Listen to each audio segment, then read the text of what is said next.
ಪೂಜೆ ಮಾಡಿ ಆರತಿ ಮಾಡಿ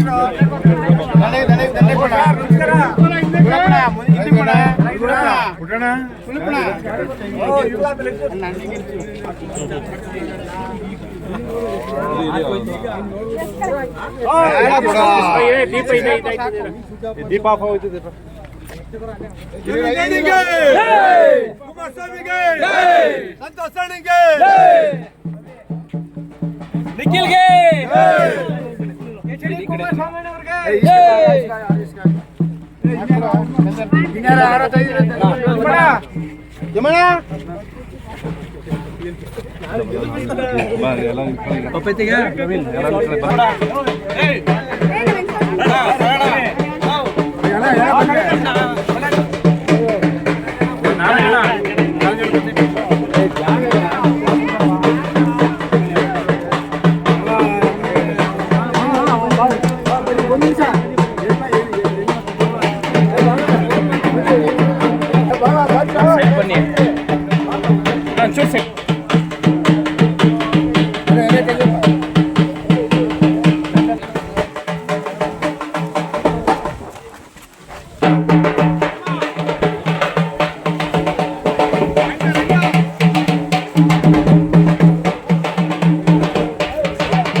बोलो भारत माता के जेडीएस के बीजेपी के कुमार अण्णन के रवींद्र सेक्रेटरी ಅವ್ರಿಗೆ ಆತ್ಮೀಯ ದೇವರಾಜು ಎಲ್ಲ ಕಿರಿಗಂದೂರಿನ ಗ್ರಾಮಸ್ಥರೇ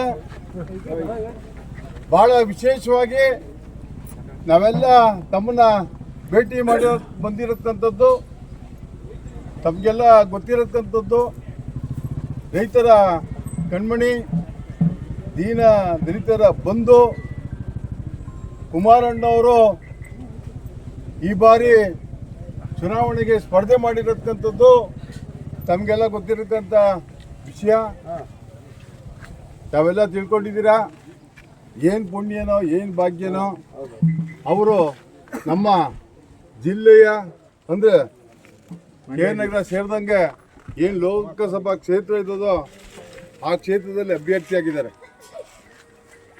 ಬಹುಶಃ ಈ ರಾಜ್ಯದ 2 ಬಾರಿ ಮುಖ್ಯಮಂತ್ರಿಯಾಗಿ ಪ್ರತಿಯೊಬ್ಬ ರೈತರ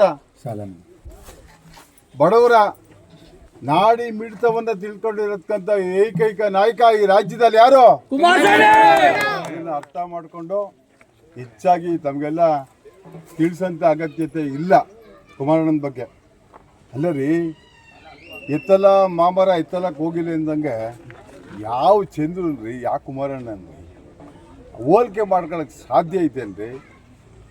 ನಿಮ್ಮ ಬೂತ್ನಲ್ಲೇ 70-80 ಭಾಗ ಮತವನ್ನು ಈ ಬಾರಿ ಯಾರು ಕೊಡಬೇಕು? ಹಾಗೆ ಮಾಡಬೇಕಾಗ್ತದೆ.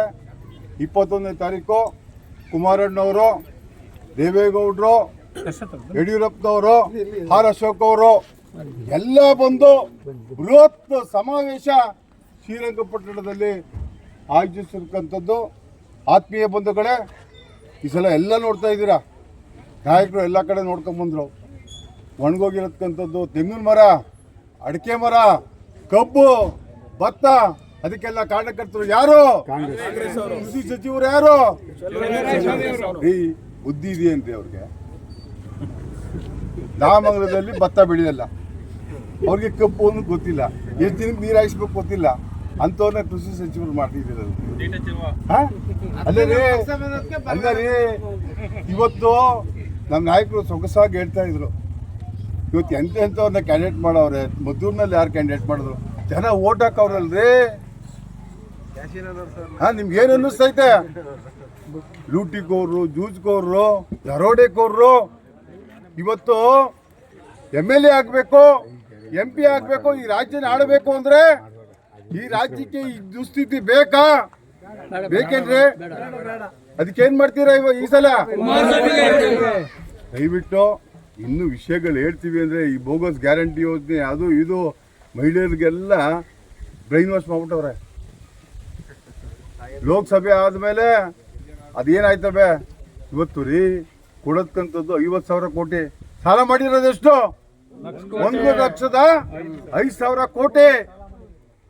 ಈ ದೇಶ ಇರ್ಲಿ ಬಿಡಿ, ನಮ್ಮ ಮೋದಿ ಕಾಪಾಡ್ತಾರೆ. ಮೋದಿ ಅಲ್ಲೇ ಹೆಂಗದೆ ನಿಮ್ಗೆಲ್ಲ ಗೊತ್ತದೆ. ಈ ರಾಜ್ಯ ಸ್ಥಿತಿ ಏನಾಗದೆ ಇವತ್ತು ಕೇರಳ ಏನಾಗದೆ ಗೊತ್ತಾ? ಸುಪ್ರೀಂ ಕೋರ್ಟ್ ಅಲ್ಲಿ ಮದುವೆ ಮಾಡ್ಕೊಂಡವ್ರೆ, ಸ್ವಾಮಿ ಹೆಚ್ಚಿನ ಸಾಲ ನಾವು ತಗೊಳಕ್ಕೆ ಅವಕಾಶ ಕೊಡ್ತಾ ಇಲ್ಲ. ಇದೇ ತರ ಗ್ಯಾರಂಟಿ ಕೊಟ್ಟು, ಸ್ವಾಮಿ ಅದಕ್ಕೊಂದು ಲಿಮಿಟೇಷನ್ ಅದೇ. ನಿಮ್ ರಾಜ್ಯ ಇವತ್ತು ದಿವಾಳಿ ಆಗಿದೆ. ಯಾವ್ದು? ಕೇರಳ. ತಮಿಳುನಾಡು ಏನಾಗಿದೆ? ದಿವಾಳಿ. ನೆಕ್ಸ್ಟ್ ಯಾವ್ದಾಗ್ತದೆ? ಹಿಂಗೆ ಬಿಟ್ರೆ ಬಿಡೋದು ಬೇಡ. ಎಲ್ರಿಗೂ ನಮಸ್ಕಾರ. ಈಗಾಗಲೇ ಸಂತೋಷ್ ಚುನಾವಣೆಗೆ ಯಾರು ನಿಂತಿರೋದು ಅಂತ ಪರಿಚಯ ಮಾಡಾಯಿತು. ರೈತರು ಸಂಕಷ್ಟದಲ್ಲಿದ್ದಾಗ, ಸರಣಿ ಆತ್ಮಹತ್ಯೆಗಳು ಪ್ರಾರಂಭ ಆದಾಗ ಯಾವ ವ್ಯಕ್ತಿ ಮನೆಗೆ ಬಂದು ಸಾಂತ್ವನ ಹೇಳಿ ನಾನು ಅಧಿಕಾರಕ್ಕೆ ಬಂದರೆ ನಿಮ್ಮ ಸಾಲ ಮನ್ನಾ ಮಾಡ್ತೀನಿ ಅಂತ ಹೇಳಿದ್ರಲ್ಲ ಕುಮಾರಸ್ವಾಮಿ ಅವರು ನಮ್ಮ ಅಭ್ಯರ್ಥಿ. ಇವತ್ತು ಈಗ ಕಾಂಗ್ರೆಸ್ನಲ್ಲಿ ಅಭ್ಯರ್ಥಿ ಯಾರು ಮಾಡ್ಕೊಂಡಿದ್ದಾರೆ? ಚಲರಾಯಸ್ವಾಮಿ ಅವರ ಅಥವಾ ಇನ್ಯಾರಾದರೂ ನಿಂತಿದ್ದಾರ? ಯಾರನ್ನ ಕರ್ಕೊಂಬಂದು ನಿಲ್ಸಿದಿರಿ ನೀವು? ಹಣ ಮಾಡಿರೋರನ್ನ, ಒಬ್ಬ ಕಾಂಟ್ರಾಕ್ಟರ್ನ, ದುಡ್ಡಿದೆ ಅನ್ನೋದೊಂದೇ ಕಾರಣಕ್ಕೆ. ಪಾಪ ರಾಜಕೀಯಕ್ಕೂ ಆತನಿಗೂ ಸಂಬಂಧವಿಲ್ಲ, ಇಷ್ಟು ದಿವಸ ಮಾಡ್ತಿರ್ಲಿಲ್ಲ, ಅನುಭವ ಇಲ್ಲ. ನಾನು ಚಂದ್ರು ಬಗ್ಗೆ ಮಾತಾಡ್ತಿಲ್ಲ. ಈ ಕಾಂಗ್ರೆಸ್ನವರು ತಾವು ತಪ್ಪಿಸ್ಕೊಳ್ಳೋಕ್ಕೆ ಈ ದುಡ್ಡಿರೋರನ್ನ ಕರ್ಕೊಂಡು ಬಂದು ಹಿಂಗೆ ಮಾಡ್ತಿದ್ದೀರಲ್ಲ, ಇಡೀ ಮಂಡ್ಯ ಜಿಲ್ಲೆ ಹೆಸರನ್ನ ಹಾಳು ಮಾಡೋಕ್ಕೆ ಈ ಕಾಂಗ್ರೆಸ್ ಪಾರ್ಟಿ ನಿಂತಿದೆ. ಉತ್ತಮರು, ಮರ್ಯಾದಸ್ಥರು, ವಂಶಿಕರನ್ನ ಯಾರನ್ನೂ ನೀವು ಬೆಳೆಸ್ತಾ ಇಲ್ಲ. ನೀವು ಪ್ರತಿ ಭಾಗದಲ್ಲೂ ಬೆಳೆಸ್ತಿರೋರು ಹಲಾಲ್ ಕೋರನ್ನ ಬೆಳೆಸಿ ಏನು ಮಾಡಕ್ಕೆ ಕೊಟ್ಟಿದ್ದೀರಿ ನಮ್ಮ ಜಿಲ್ಲೆನ. ಇವತ್ತು 13.7 TMC ನೀರಿದೆ ಕಟ್ಟಲಿ. ಇವ್ರಿಗೆ ನೀರು ಬಿಡ್ಸೋಕ್ಕೆ ಶಕ್ತಿ ಇಲ್ಲ, ಆ ಯೋಗ್ಯತೆ ಇವ್ರಿಗಿಲ್ಲ. ಚಲರಾಯಸ್ವಾಮಿ ಕೃಷಿ ಮಂತ್ರಿ. ನಮ್ಮ MLA ರಮೇಶ್ ಬಾಬು ಸಿದ್ದರಾಮಯ್ಯನ ಹತ್ರ ಹೋಗಿ ತಗೊಳ್ಳಿ ಸರ್ ನಮ್ಮ ರಾಜೀನಾಮೆನ, ನಮ್ಮ ಜನ ಹಾಕಿರೋ ತೆಂಗು ಪಂಗು ಅಡಿಕೆ ಎಲ್ಲ ಒಣಗೋಗ್ತಾವೆ, ಹಾಕಿರೋ ಕಬ್ಬು ಒಣಗೋಗ್ತಾ ಇದೆ, ನನ್ನ ಕೈಲಿ ಇದನ್ನು ಒಪ್ಕೊಳಕ್ ಆಗ್ತಾ ಇಲ್ಲ, ನೀವು ರಾಜೀನಾಮೆ ತಗೊಳ್ಳಿ ಇಲ್ದ್ರೆ ನೀರು ಬಿಡಿ ಅಂತ ಕೇಳೋ ತಾಕತ್ತಿರ್ಲಿಲ್ವಾ? ಅದಿರೋದು ಒಬ್ಬರಿಗೆ ಮಾತ್ರ. ಆ ತಾಕತ್ತಿರ್ಲಿಲ್ವಾ ಇವ್ರಿಗೆ? ಯಾಕೆ ಈ ತಪ್ಪು ಮಾಡ್ತೀರಿ? ಇವತ್ತು ಜಿಲ್ಲೆನ ಒಣಗಿಸ್ಬಿಟ್ರಲ್ಲ. ಮೊದ್ಲು ಹೇಳ್ತಿದ್ರಲ್ಲ ಅದೇನೋ ಉರುಳಿ ಹಾಕ್ಸ್ತೀವಿ ಅಂತ, ಅದೇ ರೀತಿಲಿ ಒಣಗಿಸ್ಬಿಟ್ರಲ್ಲ ಇವತ್ತು ನಮ್ಮ ಜಿಲ್ಲೆನ. ಎಲ್ಲ ಇತ್ಕೊಂಡು, ನೀರು ಇತ್ಕೊಂಡು. ಇನ್ನು ಹಾಕ್ದಿರೋ ನಮ್ಮ ತಾಯಂದ್ರು ಅವ್ರಗಳ ವಿಚಾರದಲ್ಲಿ ಹೇಳೋದಾದ್ರೆ, ಅಕ್ಕನ ಖುಷಿನ ಖುಷಿ 175 ರೂಪಾಯಿ ಅಕ್ಕಿ ದುಡ್ಡು ಬಂದು ಅಕೌಂಟ್ ಬೀಳ್ತಿದ್ದಂಗೆ ಬಂತು ಕಣಪ್ಪ ದುಡ್ಡು ಅನ್ನೋರು ಅಲ್ವಕ್ಕ. ಈ 2,000 ರೂಪಾಯಿ ಬಂದು ಹಾಕಿದ ತಕ್ಷಣ ಖುಷಿನ ಖುಷಿ. ಅದು ಎಲ್ಲಿಂದ ಬರ್ತಾ ಇದೆ ನಾನು ಲೆಕ್ಕ ಹೇಳ್ತೀನಿ ಕೇಳ್ರಕ್ಕ. ಒಂದು RTC ಇವತ್ತು 5 ರೂಪಾಯಿ ಇದ್ದಂಥ ಜಾಗದನ್ನ 25 ರೂಪಾಯಿ ಮಾಡಿದ್ದಾರೆ. 5 ಪಟ್ಟು ಜಾಸ್ತಿ ಮಾಡಿದ್ರು ನಿಮ್ಮ ಆಸ್ತಿ ವಿವರ ತಗೊಳಕ್ಕೆ. ಇವತ್ತು ಒಂದ್ ಚಾಪ ಕಾಗದ 20 ರೂಪಾಯಿ ಇತ್ತು, ಇವತ್ತು 110 ರೂಪಾಯಿ ಮಾಡಿದ್ದಾರೆ. 5 ಪಟ್ಟು ಜಾಸ್ತಿ ಮಾಡಿದಾರಕ್ಕ. ಹಾಲಿಗೆ ಬೆಂಬಲ ಬೆಲೆ ಕೊಡೋರು ಮೊದಲು ಯಡಿಯೂರಪ್ಪನ ಸರ್ಕಾರ, ಕುಮಾರಸ್ವಾಮಿ ಸರ್ಕಾರ ಹಾಲಿಗೆ ಬೆಂಬಲ ಬೆಲೆ ಕೊಡೋರು. ಇವತ್ತು ಕೊಡ್ತಾ ಇದಾರ? 6 ತಿಂಗಳಾಯ್ತು ನಿಲ್ಸಿ. ಒಂದಲ್ಲ, ಇವತ್ತು ಬೇರೆ ಒಂದು ಇದು ನಿಮ್ದು TC ಸುಟ್ಟೋದ್ರೆ ಒಂದು TC ಹಾಕೊಳಕ್ ಹೋದ್ರೆ ನೀವು 2 ಲಕ್ಷ ರೂಪಾಯಿ ಕೇಳ್ತಾ. 22,000 ರೂಪಾಯಿ ಇತ್ತು ಮೊನ್ನೆ. ಯಾರು ಕುಮಾರಸ್ವಾಮಿ ಅವರು ಮತ್ತು ಯಡಿಯೂರಪ್ಪನವರು ಅಧಿಕಾರದಲ್ಲಿದ್ದಾಗ 25,000 ರೂಪಾಯಿ ಇತ್ತು, 22,000 ರೂಪಾಯಿ ಇತ್ತು TCಗೆ. ಇವತ್ತು 2 ಲಕ್ಷ ರೂಪಾಯಿ. ಇದೇ ನೀವು ಮಾಡ್ತಾ ಇರೋದು ರೈತರಿಗೆ. ಎಷ್ಟು ಕಿತ್ಕೊಂತ ಇದಾರೆ ಗೊತ್ತಾಯ್ತಾನಕ್ಕ? ಒಂದು ಕುಟುಂಬದಿಂದ ನಾವು ಕುಡಿಯೋ ಆಲ್ಕೋಹಾಲ್ ನಮ್ಮ ಹೆಂಗಸರುಗಳಿಗೆ ದುಡ್ಡು. ಇವತ್ತು ನಿಮ್ಗೆ 175 ರೂಪಾಯಿ ಒಂದು ತಿಂಗಳಿಗೆ ಹಾಕ್ತಾರಲ್ಲ, ನಿಮ್ಮ ಮನೆ ಗಂಡಸರು ಒಂದ್ ದಿನಕ್ಕೆ 2 ದಿನಕ್ಕೆ ಆ ದುಡ್ಡನ್ನ ವಾಪಸ್ ಕೊಟ್ಟಿರ್ತಾರೆ. ಡ್ರಿಂಕ್ಸ್ ರೂಪದಲ್ಲಿ 2 ದಿನಕ್ಕೆ ವಾಪಸ್ ಕಿತ್ಕೊಂಡಿರ್ತಾರೆ. 40 ರೂಪಾಯಿ 50 ರೂಪಾಯಿ ಇದ್ದಿದ್ದೆಲ್ಲ 100 ಇತ್ತು, 120 ಮಾಡಿದ್ದಾರೆ. ರಿಜಿಸ್ಟ್ರೇಷನ್ ಕಾಸ್ಟ್ 1ಕ್ಕೆ 4 ಪಟ್ಟು ಮಾಡಿದ್ದಾರೆ. ಈ ಒಂದು ಇವ್ರು ಬಿಟ್ಟಿಲ್ಲ. ಏನೇನ್ ದಾರಿ ಇದೆ ಸುಲಿಯಕ್ಕೆ ರೈತರಿಂದ, ಜನಸಾಮಾನ್ಯರಿಂದ ಎಲ್ಲವನ್ನೂ ಬಿಟ್ಟು ಸುಲಿತಾ ಇದ್ದಾರೆ. ಅದೆಲ್ಲದ್ರ ಜೊತೆಲಿ ನಿಮ್ಮ ಮಕ್ಕಳು, ನಿಮ್ಮ ಗಂಡಿರೋ ಅಥವಾ ನಿಮ್ಮ ತಂದೆನೋ ಯಾರೋ ಸಿಟಿಗೆ ಮಂಡ್ಯಾಗೋ ಮೈಸೂರಿಗೋ ಬೈಕಲ್ಲಿ ಹೋಯ್ತು ಅಂದರೆ 4 ಮೂಲೆಯಲ್ಲೂ ನಿಂತಿರ್ತಾರೆ ಪೊಲೀಸವರು. ಫೈನ್ ಹಾಕ್ಸೋದು. ಹೆಲ್ಮೆಟ್ ಇಲ್ಲ ಅಂದರೆ, ಸ್ಟಿಕ್ಕರ್ ಹಾಕಿಲ್ಲ ಅನ್ನೋದು, ಇಲ್ಲ ಅದಿಲ್ಲ ಅನ್ನೋದು, ಇದಿಲ್ಲ ಅನ್ನೋದು, ಫೈನ್ ಹಾಕೋದು. ಇದ್ರ ಉದ್ದೇಶ ಏನು ಅಂದರೆ ಅವ್ರಿಗೆ ಸರ್ಕಾರಕ್ಕೆ ಪ್ರತಿ ತಿಂಗಳು ಇಷ್ಟು ಕೋಟಿ ರೂಪಾಯಿನ ಪೊಲೀಸವರು ಜನರಿಂದ ಕಿತ್ಕೊಂಡು ಬಂದು ಸಂದಾಯ ಮಾಡಬೇಕು. ಇದೇ ನೀವು ಬಯಸಿದ್ದು. ನಿಮಗೆ 2,500 ರೂಪಾಯಿ ಒಂದು ತಿಂಗಳು ಕೊಡ್ತಾರೆ. ಅವರು ನಿಮ್ಮ ಹತ್ರ ನಿಮ್ಮ ಕುಟುಂಬದಲ್ಲಿ ಸುಲಿತಾ ಇರೋದು ಒಂದು ತಿಂಗಳಿಗೆ 10,000 ರೂಪಾಯಿ ಮೇಲೆ ಸುಲಿತಾ ಇದ್ದಾರೆ. ಮನೆಗಳಲ್ಲಿ ತುಂಬಿದ್ರೆ ಇಲ್ಲಿ ಗಂಟ ಯಡಿಯೂರಪ್ಪನ ನಿಮ್ಮ ಗೌರ್ಮೆಂಟ್ ಅಲ್ಲಿ ಇದ್ದಾಗ ಆಲೆ ಮನೆಯಲ್ಲೇ ಬೆಲ್ಲ ತುಂಬಿದ್ರೆ ಆರಂಚಿ ಇರಲಿಲ್ಲ. ಮಾರ್ಕೆಟಲ್ಲಿ ಮಾತ್ರ ಪ್ರಾಂಗಣಗಳು ಮಾತ್ರ ಆರಂಚಿ ಇರ್ತಿತ್ತು. ಈಗ ಆಲೆ ಮನೆಗೂ ತಂದ್ಬಿಟ್ರು. ಗಾಡಿ ಬೆಲ್ಲ ಲೋಡ್ ಆದ್ರೆ 6,000 ರೂಪಾಯಿ. ನೋಡಿದ್ರ, ಕೇಳಿದ್ರ ಎಲ್ಲಿ ಕಿತ್ಕೊಂಡು ಸುಲಿತಾ ಇದಾರೆ ಅಂತ ರೈತರು ಉಳಿಯಕ್ಕಾಗತ್ತ? ಇದ್ರ ಮಧ್ಯದಲ್ಲಿ, ಈ ಮಧ್ಯದಲ್ಲಿ ಈ ನೀರಿನ ಒಂದು ಇದು ಬೇರೆ. ನೀರು ಇದ್ದು ಒಣಗಿಸ್ತಾ ಇರೋದು ಇದೆಯಲ್ಲ, ಇದು ನಮ್ಮ ಜಿಲ್ಲೆಗೆ ಮಾಡಿದಂಥ ದ್ರೋಹ. ಇವ್ರು ಯಾರು ಜನಪ್ರತಿನಿಧಿಗಳಾಗಿರೋಕ್ಕೆ ಲಾಯಕ್ಕಾದವ್ರಲ್ಲ. ದಯಮಾಡಿ ಸೂಕ್ಷ್ಮಗಳು ಅರ್ಥ ಮಾಡ್ಕೊಳ್ಳಿ. ತಮಿಳ್ನಾಡು ಕೊಟ್ಟರು ಬೆಲ್ಲ, ತಮಿಳ್ನಾಡು ಕೊಟ್ಟರು. ಇಲ್ಲಿ ಬೆಲ್ಲ ಎಲ್ಲ ಇಲ್ಲಿ ಬೆಲ್ಲ ಎಲ್ಲ ಮೈಸೂರಿಲ್ಲ, ತಮಿಳ್ನಾಡಿನ ಬೆಲ್ಲ ತರ್ಸ್ಕೊತಾವ್ರೆ. ಯಾಕೆ ಇಲ್ಲಿ ನಾವು ಕರ್ನಾಟಕದವರು ಕೊಡ್ಲಿಲ್ಲ ಈ ಸಲ, ತಮಿಳ್ನಾಡು ಕೊಟ್ಟರು. ಅಲ್ಲೂ ರಾಜಕಾರಣ, ಅಲ್ಲೆಲ್ಲೋ ಕಮಿಷನ್ ಜಾಸ್ತಿ ಕೊಟ್ಟರು, ರಾಜಕಾರಣ ಸ್ಟಾಲಿನ್ದು. ಹಾಗಾಗಿ ದಯಮಾಡಿ ಇವೆಲ್ಲ ಸೂಕ್ಷ್ಮಗಳು ಅರ್ಥ ಮಾಡ್ಕೊಳ್ಳಿ. ಇವತ್ತು 2 ಪಕ್ಷದವರು, JDS ಮತ್ತು BJP ಪಕ್ಷದವರು ಜೊತೆಯಾಗೋಗಿ ಮನೆಗೆ ತಾವು ಓಟ್ ಕೇಳಬೇಕು. ಈ ಕೆಟ್ಟ ಸರ್ಕಾರನ ಕಿತ್ತಾಕಿಕ್ಕಿದ ಮೊದಲನೇ ಮೆಟ್ಲು.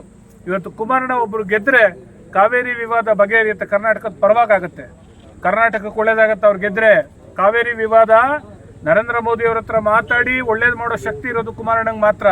ಆ ಕಾರಣದಿಂದ ತಾವೆಲ್ಲರೂ ಇವತ್ತು ಮೇಕೆದಾಟಿನ ಯೋಜನೆ ಆಗ್ಬೋದು, ಕಾವೇರಿ ನೀರಿನ ವಿಚಾರ ಆಗ್ಬೋದು, ಎಲ್ಲ ಥರಕ್ಕೆ ನಮ್ಮನ್ನು ಪ್ರತಿನಿಧಿಸ್ತಕ್ಕಂಥ ವ್ಯಕ್ತಿ ಉತ್ತಮನಾಗಿರಬೇಕು, ತಿಳುವಳಿಕೆ ಇರೋದು ಬೇಕು. ಪಾಪ ಚಂದ್ರು ಹೋಗಿ ಏನು ಮಾಡೋಕ್ಕೆ ಸಾಧ್ಯ ಅಲ್ಲ. ಇವತ್ತು ಕುಮಾರಣ್ಣನ ಕಳಿಸ್ಕೊಡಿ. ಮನೆಗೆ ತಾವೆಲ್ಲ ಈಗ ನಾನೇನು ಹೇಳಿದ್ದೀನಿ ತಾಯಂದ್ರಿಗೆ, ಅವರೆಲ್ಲ ಸ್ವಲ್ಪ ಹೆಣ್ಮಕ್ಳಿಗೆ ವಿವರವಾಗಿ ಹೇಳಿ ತಾವು ಜೊತೆಲಿ ಚುನಾವಣೆ ಮಾಡಿಕೊಡ್ಬೇಕು ಅಂತೇಳಿ ನಿಮ್ಮ ಕೈ ಮುಗಿದು ಕೇಳ್ಕೊತಾ ಇದೇ ಒಂದು ದೊಡ್ಡ ಸಮಾವೇಶ ಮಾಡ್ತಾ ಇದ್ದೀವಿ. ಅವತ್ತು ದೇವೇಗೌಡರು, ಕುಮಾರಣ್ಣ, ಯಡಿಯೂರಪ್ಪನವರು, ಆರ್ ಅಶೋಕ್ ಅವರು ಎಲ್ಲರೂ ಬರ್ತಾ ಇದ್ದಾರೆ. ತಾವೆಲ್ಲರೂ ಬಂದು ಆ ಒಂದು ಕಾರ್ಯಕ್ರಮಕ್ಕೆ ಸಾಕ್ಷಿ ಆಗಬೇಕು ಅಂತ ನಿಮ್ಮಲ್ಲಿ ಕೈ ಮುಗಿದು ಕೇಳ್ಕೊತೀವಿ.